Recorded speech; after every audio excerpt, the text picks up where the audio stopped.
que nós vamos passar um vídeo daqui a pouco. Aí esse vídeo vai ilustrar. Você vai falar, meu Deus. Então, Ezequiel, capítulo 1, do versículo 1 ao 3. Ezequiel, profeta de Deus. Não é fácil, presta atenção. Ezequiel, profeta de Deus. Diz assim: no 5º dia do 4º mês do meu 30º ano, Ezequiel tinha 30 anos. Eu, o sacerdote Ezequiel ben Buzi, Ezequiel, filho de Buzi, vivia na Babilônia, às margens do rio Quebar, junto com os judeus que haviam sido levados para lá, expatriados e prisioneiros. Ezequiel foi da 2ª leva. Ele foi preso com 25 anos. Ele ficou 5 anos preso. E aconteceu que os céus se abriram, e eu tive visões de Deus. Ezequiel teve visões de Deus. Quando tudo isso ocorreu, fazia 5 anos que o rei Joaquim estava no cativeiro babilônico. Foi no 5º dia do 4º mês, no 5º ano de exílio. Eis que a palavra de Yahvé, o Senhor, veio a Ezequiel, filho do sacerdote Buzi, junto ao rio Quebar, nas terras dos caldeus. Ali a mão do Eterno esteve sobre ele. Então agora você vai ver um vídeo e você vai entender o que Deus falou com Ezequiel. 10 minutos, e daqui a pouco eu volto.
Era meu 30º ano e eu estava entre os exilados do povo de Deus. As águas corriam ao meu lado. O sol batia implacavelmente e a poeira girava ao nosso redor, ardendo como cinzas ao vento.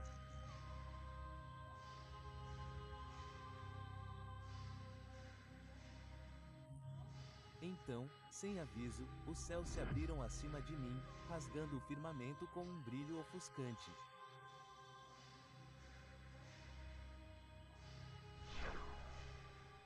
Eu cambaleei para trás, protegendo meus olhos enquanto a visão descia, terrível e gloriosa.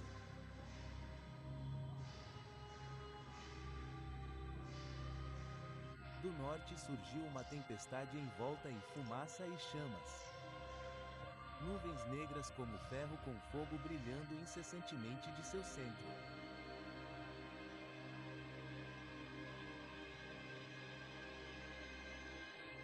De dentro da tempestade emergiram 4 criaturas vivas, estranhas e assustadoras, mas maravilhosas além da conta.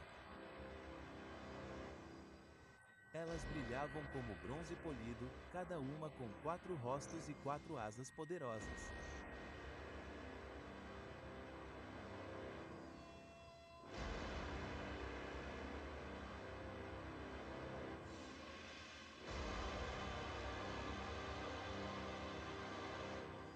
Calor, calor.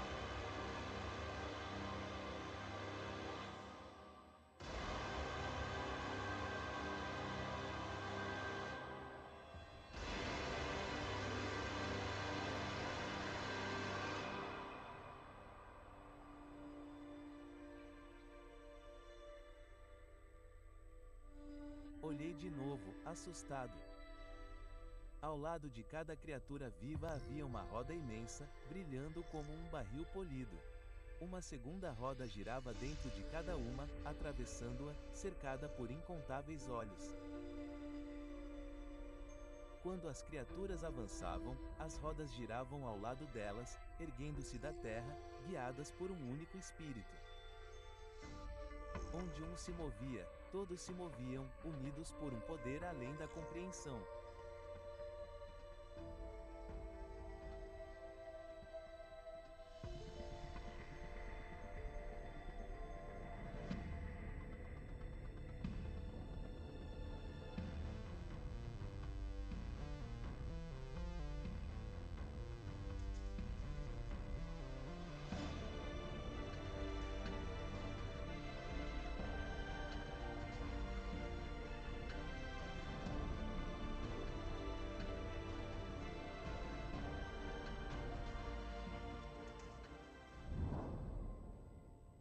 Acima de suas cabeças estendia-se uma vasta extensão, deslumbrante como cristal.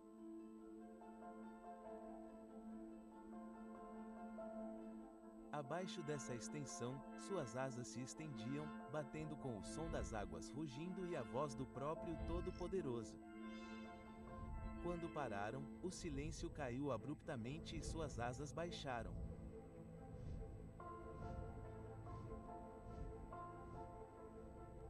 Naquela quietude repentina, uma voz ecoou acima da extensão de cristal. Filho do homem, meus joelhos cederam e me senti prostrado, humilhado e temeroso diante daquele poder.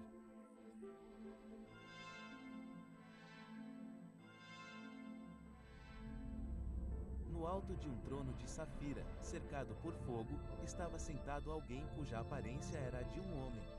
Sua forma brilhava como metal aquecido, envolto em chamas da cintura para cima e resplandecente da cintura para baixo, radiante como um arco-íris após a tempestade. Quando o vi, terror e reverência me encheram, e caí com o rosto no pó. No entanto, mesmo enquanto eu tremia, sua voz falou clara e firmemente. Filho do homem, ponha-se em pé. Ouça as minhas palavras. Senti uma força imensa quando o Espírito me pôs de pé. Eu ouvia, sem fôlego e com medo. Filho do homem, enviei-te aos israelitas. Eles são um povo rebelde e teimoso, eles se voltaram contra mim. Hesitei. O medo tomou conta do meu coração, mas a voz falou novamente, agora mais cortante como ferro. Não os temas, Ezequiel. Os espinheiros o cercam, e os escorpiões rastejam aos seus pés. Permaneça firme e diga-lhes as minhas palavras, quer ouçam, quer não. Eles são rebeldes, mas tu, filho do homem, não sejas rebelde como eles.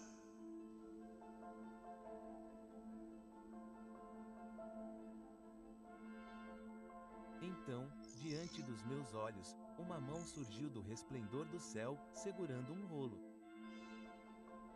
Enquanto eu olhava, o rolo desenrolou-se e, em ambos os lados, havia palavras inscritas, palavras de lamentação, luto e aflição.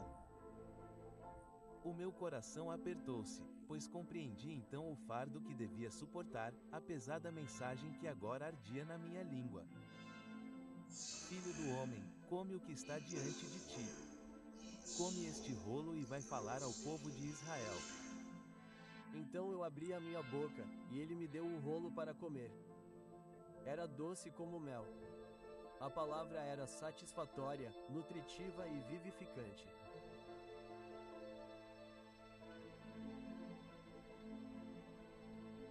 Então o Espírito me levantou, e ouvi atrás de mim um forte estrondo. A glória do Senhor estava diante de mim. Tudo ao meu redor se agitou enquanto as asas dos 4 seres viventes levantavam voo. Atrás deles, as rodas misteriosas giravam com graça melódica. Se o ouro fazia música, era isso que eu estava ouvindo.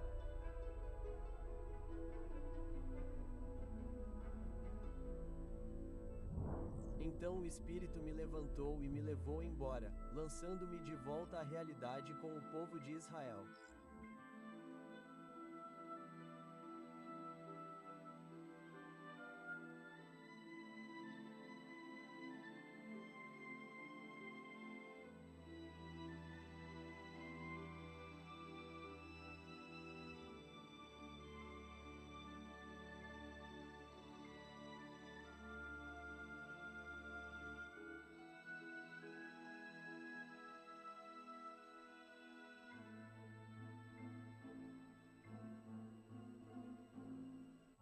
Amargura e raiva fervilhavam em meu espírito, com a forte mão do Senhor sobre mim.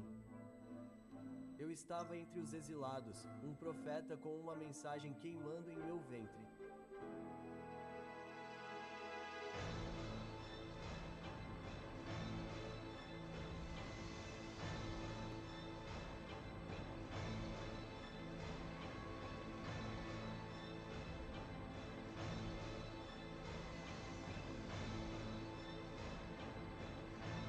Aqueça aqui.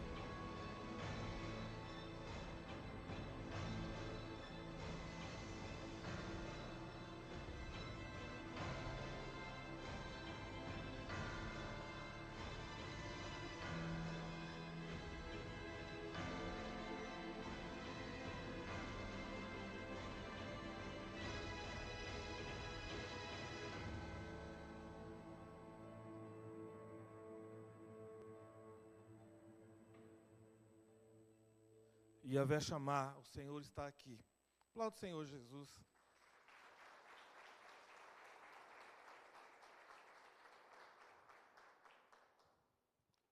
Nesta manhã,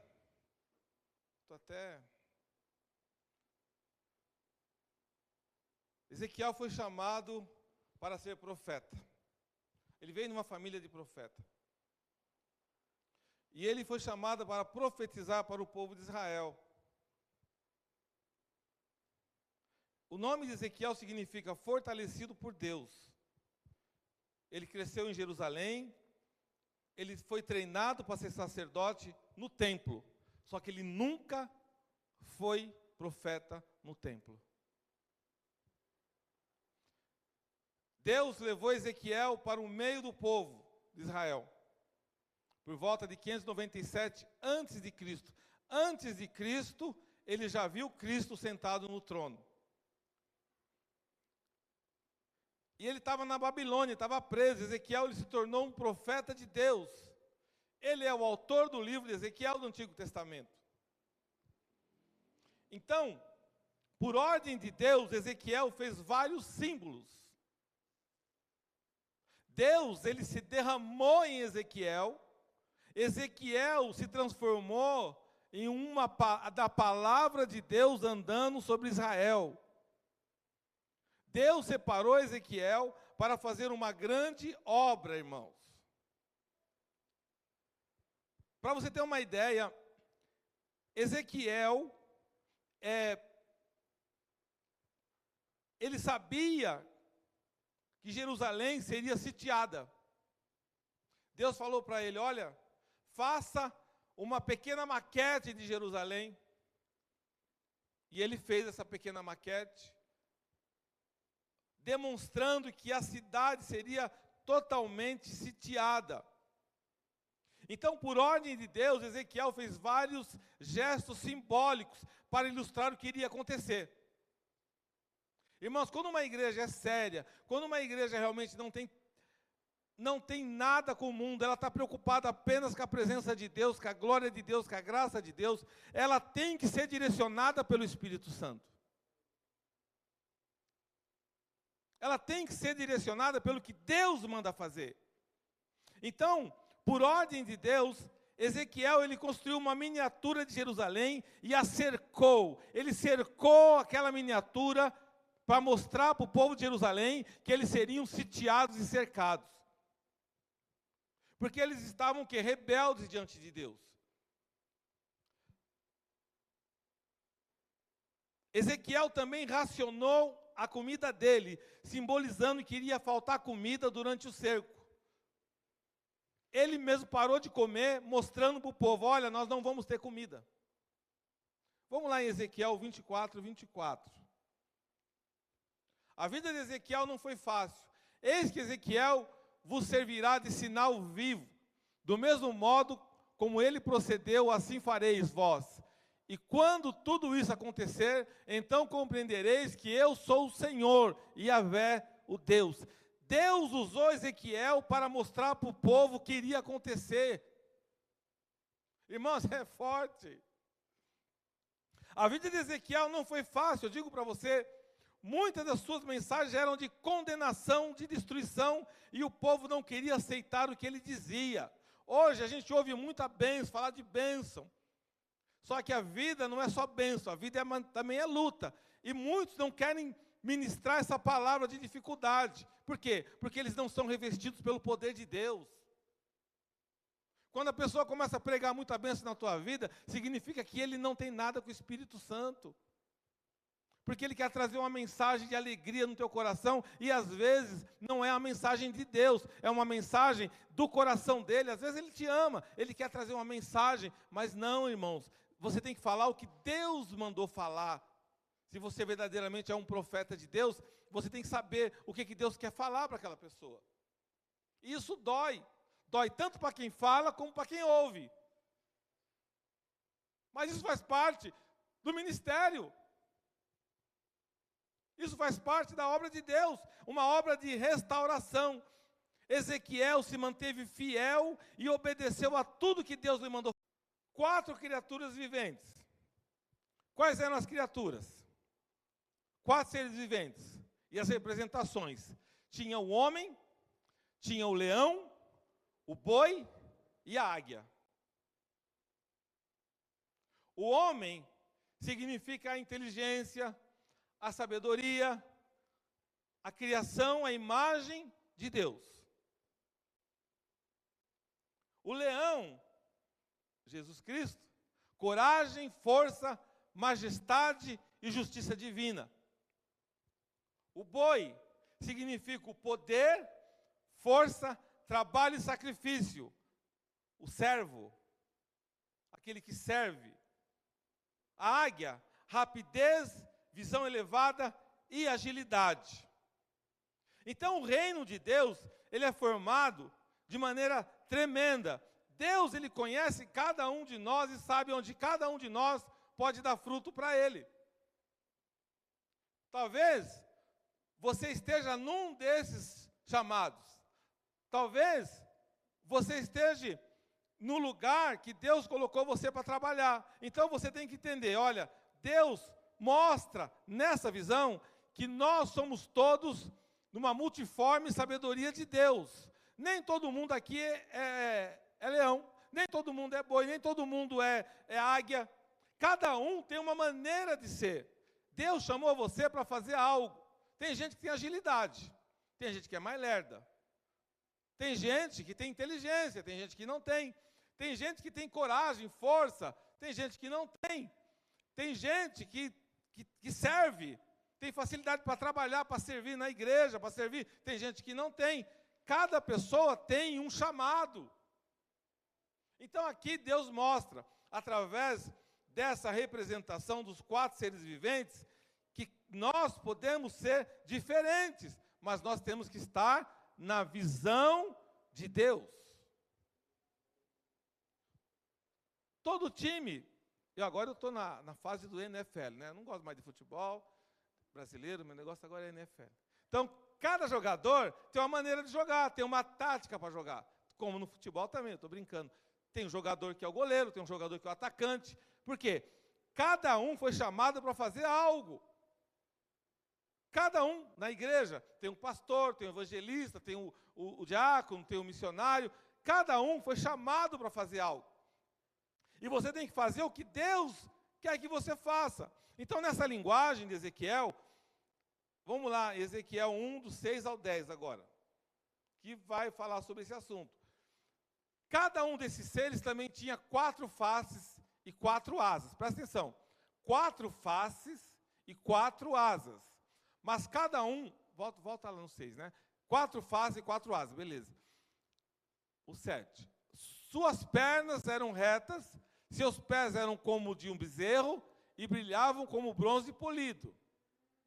Eles tinham mãos humanas debaixo das asas, nos 4 lados, e os rostos e asas dos 4 eram assim. Aí ele especifica. As suas asas encostavam uma nas outras quando se movimentavam. Não se viravam, mas caminhavam sempre para a frente. Em relação à aparência dos seus rostos, os quatro da frente tinham faces semelhantes a humanas. Do lado direito tinham cara de leão. Do lado esquerdo, suas caras eram semelhantes a de bois. E os que ficavam atrás tinham cara de águia. Desta forma, eram as suas faces, suas asas estavam estendidas para cima.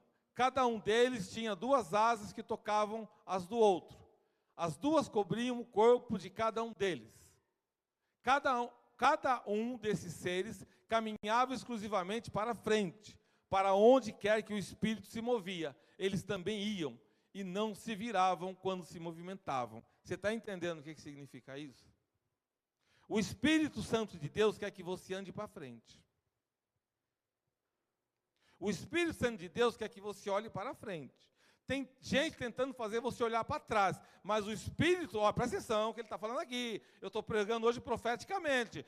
O Espírito de Deus, ele anda para frente, ele movimenta para frente. Então, os seres viventes, eles andavam em direção ao Espírito de Deus. Toda vez que você anda contrário ao Espírito de Deus, você recua. Você está fora da vontade de Deus, porque Deus quer que você ande para frente. Deus quer que você avance. Então, os seres viventes, eles, diz a palavra, caminhava exclusivamente para frente. Para onde quer que o Espírito se movia, eles também iam. E não se viravam quando se movimentavam. O que significa isso? Se você ficar olhando do lado, se você ficar olhando do outro lado, você vai perder o foco da tua direção. O Espírito Santo está falando para você, para mim, para nós hoje, olhe para frente, avance. Porque senão você perde o teu timing, você perde o teu rumo. Então, eu quero que nessa manhã, você comece a entender o que o Senhor Jesus, Ele quer fazer comigo e com você. Ele quer que a gente caminhe em direção à presença de Deus. Por favor, Danilo, Renan, coloca para mim Salmo 8, do 4 ao 6.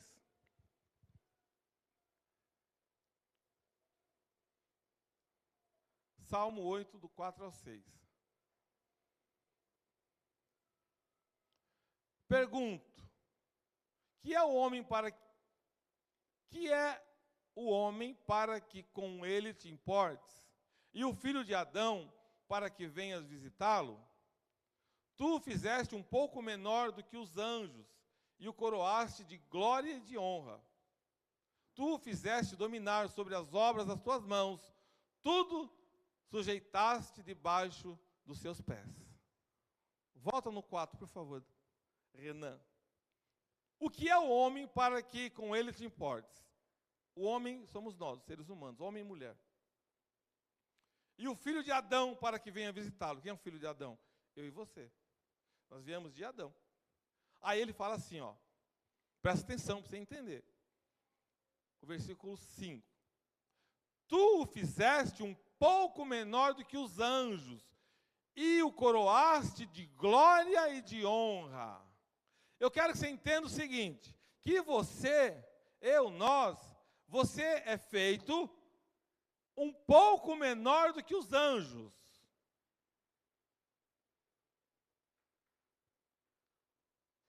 Deus, Ele te fez para uma grande glória, para você reinar com Ele. Mas você tem que entender essa visão de você andar para frente, olhar para frente. Não interessa o que você ouve, não interessa o que falam, não interessa o que você está vendo. Você tem que olhar e ver o Espírito de Deus andando na frente e você seguindo na frente. Porque Deus te fez um pouco menor que os anjos e te coroou de glória e de honra. Olha para o irmão do lado e fala assim: irmão, você é coroado de glória e de honra. Está na Bíblia, não sou eu que estou falando. Agora vai lá comigo no Salmo 148, versículo 13.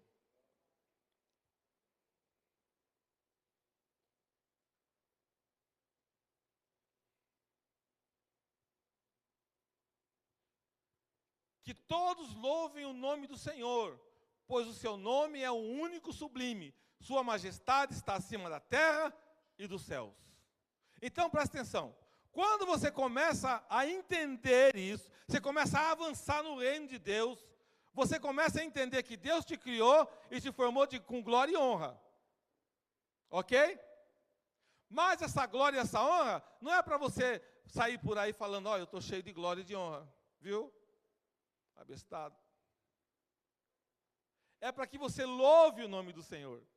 É para que você declare que o único sublime e a única majestade está acima da terra e dos céus, que é aquele que você viu naquele trono. Ezequiel, ele olha o trono, ele vê tudo aquilo, e aí vem aquele lindo trono com Jesus no trono, e ele que domina sobre todas as coisas, igreja. Ele tem todo o poder sobre tudo. Sobre a minha vida, sobre a tua vida. Quando você começa a entender isso, essa visão de Ezequiel, você começa a caminhar em direção à Canaã celestial, no teu trabalho, na tua vida. Ah, irmão, você começa a vencer, você começa a caminhar, você começa a ter o que Deus tem para você. Quando você diz: não, eu vou receber o que Deus tem para mim, ninguém vai tirar de você o que Deus tem para você. Entenda isso. Quando você fala: não, Jesus, olha Jesus, estou entendendo, porque as coisas espirituais se discernem espiritualmente, as coisas materiais se discernem materialmente. O homem que não é espiritual, ele não discerne espiritualmente.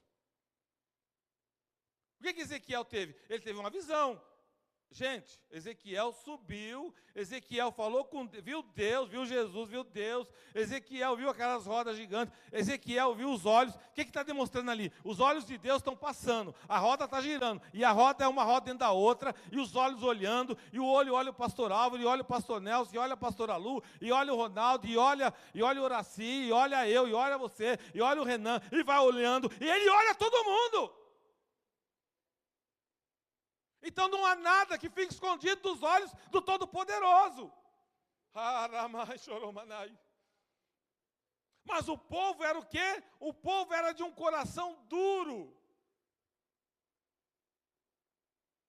E Deus falou para Ezequiel: vai lá e fala. Irmãos, uma vez, o falecido pastor Marcos, eu amava o pastor Marcos, da outra igreja. Ele falou: pastor Nelson, vamos fazer uma visita ali, no irmão? Eu vivia com ele fazendo visita. Só que, irmão, Deus me deu um chamado que é meio chato, sabe? Assim, meio... Às vezes eu falo: Jesus, tem misericórdia de mim. Não que eu quero, irmão, mas é que... Aí lá vou eu visitar o irmão. O irmão estava enfermo, estava na cama, com câncer. Aí fui eu lá com o pastor, dar Santa Ceia para o irmão. Meu irmão, é uma coisa assim, não dá para eu explicar para vocês. Quando eu entrei na porta, o Espírito Santo falou para mim: hoje, meu amigo, hoje você vai botar para quebrar aqui. Eu falei: ah, não, Jesus, eu só vim dar Santa Ceia. Mas eu já entrei inflamado. Você viu, Ezequiel? Eu falei: mas Deus, mas é um chamado que Deus, eu nunca pedi isso. Já entrei, irmãos, sabe? Falei: Jesus, o que é isso? Quando eu entrei na casa, eu não conhecia o moço. Quem conhecia o moço era o pastor. Ele não ia na igreja, ele estava doente, estava muito doente. Eu já entrei e estava o menino deitado na cama, e estava o pai, a mãe e os irmãos do menino. Irmão, mas me deu um negócio. Eu falei: Jesus, tem misericórdia. E aí o pastor pegou, ele era muito carinhoso, pegou lá o negócio da ceia, né, colocou o negócio da ceia. Eu falei: pastor Marcos, não vai dar certo isso não, pastor Marcos. Ele falou: o que foi, pastor? Eu falei: pastor Marcos, vamos embora daqui. Não, vamos dar ceia, vamos dar ceia. Eu falei: amém. Amém. Eu vivia com o pastor Marcos andando para todo lugar aí, orando pelo povo. Tem um monte de história disso aí. Aí tudo bem. Irmãos, foi dar ceia. Eu falei assim, aí o pastor Marcos falou, pastor Nelson, você quer falar alguma coisa? Eu falei, não, é melhor não. Ele falou, não, você vai falar. Eu falei, vou falar, vou. Irmãos, olha o que saiu da minha boca, irmãos. Diante de Deus, com toda humildade no coração, irmãos. Eu falei assim, vocês gostam dele? Falei para o pai, para a mãe, para os irmãos do menino. E o menino na cama lá, com soro e tudo. Ah, a gente ama, ele ama nada. Eu falei assim, vocês são uma raça de víbora. Eu falei, depois que eu falei, está falado. Aí eu falei assim, vocês estão esperando ele morrer para receber a pensão dele. Mas ele não vai morrer. O pastor Marcos, lascou. Ele, pastor Marcos, falou isso, lascou. Eu falei, se eu não for um profeta de Deus, se eu estiver falando aqui hoje não for de Deus, que eu caia aqui agora. Mas se eu for de Deus, vocês vão pedir perdão para eles. Todo mundo se jogou em cima do menino. Aí o irmão mais velho falou assim, a gente estava de olho na aposentadoria dele mesmo. Falou assim, o pastor Marcos falou, misericórdia. Misericórdia, pastor. Eu falei, dá ceia, vamos embora. Ele se acerta aí.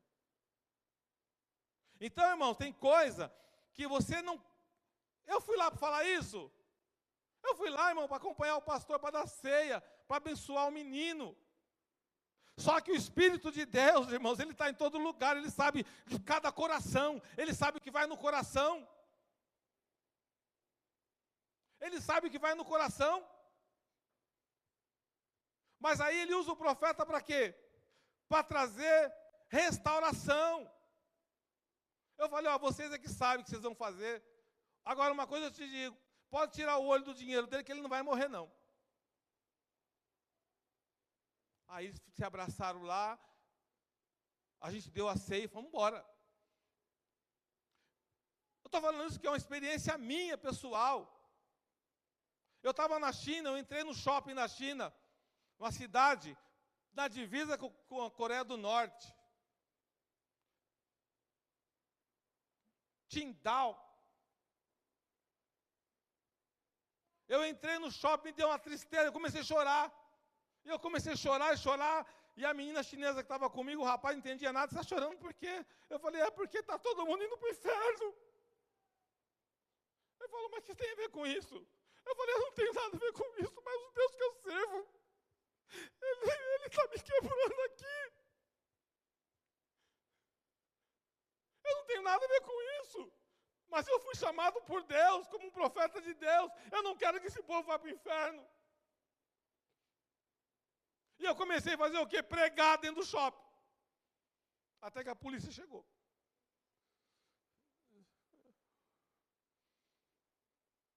O que eu quero que você entenda? Que você tem um chamado com Deus. Isso que eu te mostrei aqui, esse vídeo, é real, irmãos. Isso é real. O Espírito Santo, ele passeia pela tua casa. Aquelas rodas voam por cima da tua casa. O teu filho está tendo problema com o teu filho, começa a orar. Está tendo problema com o teu marido, começa a orar. E começa a quebrar, começa a quebrar, começa a quebrar. Ah, Jesus Todo-Poderoso, o meu filho, a minha esposa, a minha casa é uma casa que vai avançar. Não abaixa tua cabeça, não. Vai para frente, vai para cima. E Satanás, sai da minha casa, sai da minha casa, sai do meu caminho, no nome de Jesus. O que é seu, ninguém vai tirar de você. Quando você falar, Senhor, Senhor, eu sou falho. Você viu Ezequiel? Oh, meu Deus, Senhor, quem eu sou eu? Quem sou eu para o Senhor fazer isso comigo? O Senhor pegou um menino simples, ficou 5 anos preso na Babilônia, 25 anos. O pai dele, a família dele, todo sacerdote, mas ele nunca conseguiu trabalhar no templo, porque eles foram presos. Com 30 anos, Deus falou, agora você vem. Agora você vem. Vem Ezequiel. Vem Ezequiel. Talvez nessa manhã Deus está chamando alguns Ezequiéis aqui. Talvez nessa manhã Deus está chamando você para fazer uma grande obra para a glória dele, igreja. Uma grande obra para a glória dele. Ezequiel foi chamado para ser vigia. Ezequiel foi chamado para ser vigia. Eu quero ler 2 versículos aqui. Ezequiel 2:7. Eu já vou no encerramento. E depois Ezequiel 33, do 8 ao 9. Portanto, eis que tu lhes pregarás a minha palavra. Tudo que eu te disser, quer te ouçam, quer não te dê atenção, porquanto são mesmo indomáveis. Quer você ouça ou você não ouça, quer eles ouçam ou eles não ouçam, você fala. É uma ordem, irmãos. Eu preguei uma vez numa igreja, me chamaram para pregar. Fui lá, vou eu pregar. Sabe quantos irmãos tinha na igreja? Tinha 3 irmãos. Sabe quantas pessoas aceitaram Jesus? 7. Cheguei na igreja, eu não ligo para essas coisas. Estava pastora, era uma pastora, pastor lá. Tinha 3 irmãos. O pastor disse assim, como? Eu? Deus não me chamou para pregar a palavra aqui? Estou aqui. Ah, pastor, o povo... E eu preguei a palavra, irmão. Aqui em cima, aqui. Jardim da Maravilha, não lembro agora. E eu preguei. Começou a sair as pessoas das casas. As pessoas começaram a sair das casas. Aí o pastor falou, mas o que é isso? Eu falei, não sei.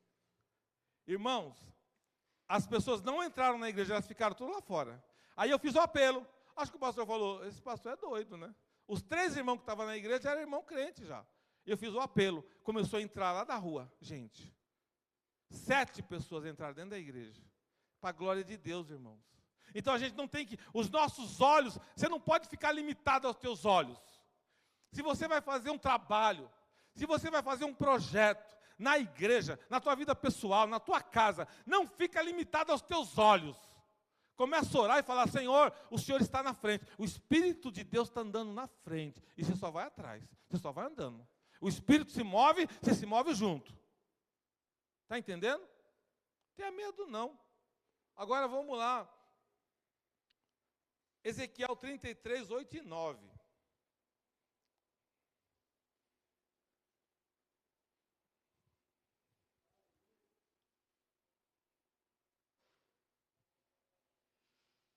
Se eu disser, aquele que tem prazer no pecado, ó ímpio, certamente morrerás, e tu não pregares a ele, a fim de dissuadir o incrédulo do seu mau caminho, eis que esse ímpio morrerá envolvido em sua malignidade, mas eu te considerarei culpado pela morte dele. Olha a vida do profeta, só tem uma palavra. Se eu disser aquele que tem prazer no pecado, ó ímpio, certamente morrerás, e tu não pregares a ele a fim de dissuadir o incrédulo do seu mau caminho, eis que esse ímpio morrerá, envolvido em sua malignidade, mas eu te considerarei culpado pela morte dele. 9. No entanto, se advertires o ímpio quanto ao seu mau caminho, a fim de que ele reflita e se desvie do mal, mas ele não se converter, eis que ele perderá a vida em sua maldade. Tu, porém, não serás responsável por esta morte. Ponto. Então, irmãos, o que Deus falou para Ezequiel? Ezequiel, você fala, o problema é de quem ouve. Se você não falar o que eu estou falando, você está enroscado. Se ele vai para o inferno, mas você vai ter culpa no cartório. Agora, se você falar, ele ouvir e ele não mudar do caminho, aí é problema dele. Então, irmãos, eu quero te dizer uma coisa para você. É muita responsabilidade você pregar a palavra, você falar de Deus, você falar que é profeta, você profetizar, você abrir a tua boca, isso é sério demais. Isso é sério demais. É muito sério. Então nós temos que entender nesta manhã que nós temos que lutar. Nós temos que guardar o nosso chamado. guardar a palavra de Deus no nosso coração. Eu quero que você leia a Bíblia. Eu quero que você comece, nós vamos começar a trazer mensagens. Eu vou falar com os irmãos, vamos fazer uma reunião essa semana com os pastores. Nós vamos falar sobre profetas do Velho Testamento. Você vai começar a entender que Deus dá poder para você. Você tem que usar o poder que Deus tem na tua mão. No nome de Jesus, amém? Aplauda o Senhor Jesus.